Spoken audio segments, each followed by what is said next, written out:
নিজে রান্না করা খাবার খেয়েই নিজেই মুগ্ধ হয়ে গেছি। বিশ্বাস করবে না, এতটা মজা হয়। এইভাবে যদি আপনি ভুনা ডাল রান্না করেন তাহলে একদম অন্য সব কিছু বাদ দিয়ে আপনি শুধু এটা দিয়েই খাবেন, এত মজা হয়। দেখতে যেমনটা সুন্দর হয়েছে, ঠিক রান্নাটাও ততটাই মজা হয়েছে। আমি প্রথমে মসুরির ডাল নিলাম, অন্য কোনো ডাল নেবেন না, মসুরির ডালের দিয়েই সব থেকে বেশি মজা লাগে। তো আমি কিছুক্ষণ আগে এটা ভিজিয়ে রাখছিলাম, দেখেন ফুলে এটা ডাবল হয়ে গেছে। তো আমি ডালটা ভালো করে আগে ধুয়ে নিব, 2-3 বার ধুয়ে নিব, পরিষ্কার করে নিব ডালটা। মাঝে মাঝে এরকম হয় কোনো কিছু দিয়েই খেতে ভালো লাগতেছে না, তখন এরকম ডাল ভুনা রেসিপি করে দেখবেন, খেয়ে দেখবেন আসলে কতটা মজা হয়। নিজেও রান্না করবেন এবং অন্যকেও বলবেন যে আসলে এভাবে রান্না করলে সত্যিই মজা হয়। তো আমার ডালটা ভালো করে ধোয়া হয়ে গেছে। ডাল ভুনা করতে যে যে উপকরণ লাগবে আমি এগুলো আগেই কেটে রেখেছি যাতে সময় নষ্ট না হয়। ডালটা আমার ধোয়া হয়ে গেছে, এখন আমি এটা ভালো করে মাখিয়ে রান্না চড়িয়ে দিব। দেখেন একদম পরিষ্কার করে ধুয়ে নিলাম।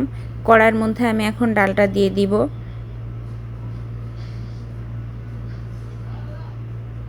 ডালের মধ্যে দিব একটু আলুর কুচি, দিব দেখেন মটরশুঁটি,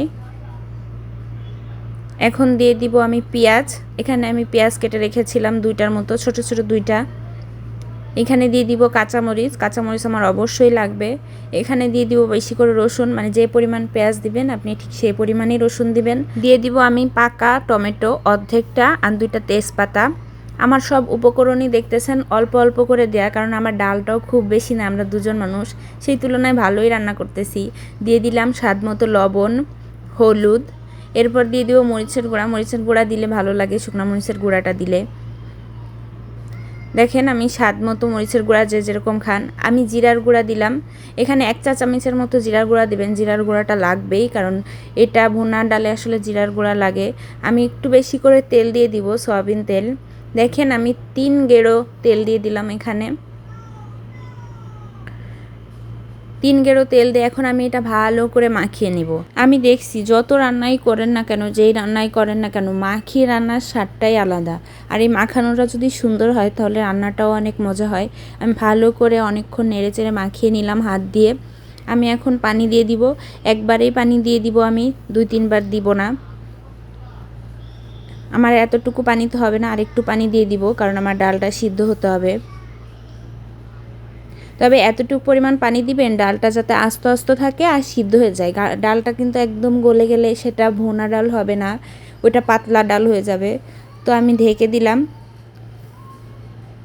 দেখেন আমার বলক এসে গেছে। তো যখন বলক এসে যাবে তখন চুলার জালটা মিডিয়াম করে দিবেন। আমি প্রথমে হাই করে দিয়েছিলাম, তো এখন মিডিয়াম করে দিলাম। এভাবেই আমার চুলার জাল জ্বলবে। আমি একটু পর পর দেখব যে আমার ডালটা সিদ্ধ হয়েছে নাকি, পানি কতটুকু আছে। দেখেন আমার ডালটা সিদ্ধ হয়েছে, কিন্তু আরেকটু হবে, পানিও আরেকটু টানবে। তা আমি এই পজিশনে চুলার জালটা কম মানে মিডিয়াম করে দিয়ে ঢেকে দিব। পানিটাও শুকায় যাবে আর আমার ডালটাও সিদ্ধ হয়ে যাবে। ডালটা কিন্তু আমরা একদম গলাবো না, কারণ ডালটা আস্তে আস্তে থাকবে এবং সিদ্ধ হয়ে যাবে, মানে দেখতে দেখা যাবে আস্ত, কিন্তু চাপ দিলে দেখবেন একদম গলে গেছে। তো আমি দেখার সৌন্দর্যে বা খাওয়ার ঘ্রাণের একটা সৌন্দর্যের জন্য 3টা শুকনা মরিচ দিয়ে দিলাম।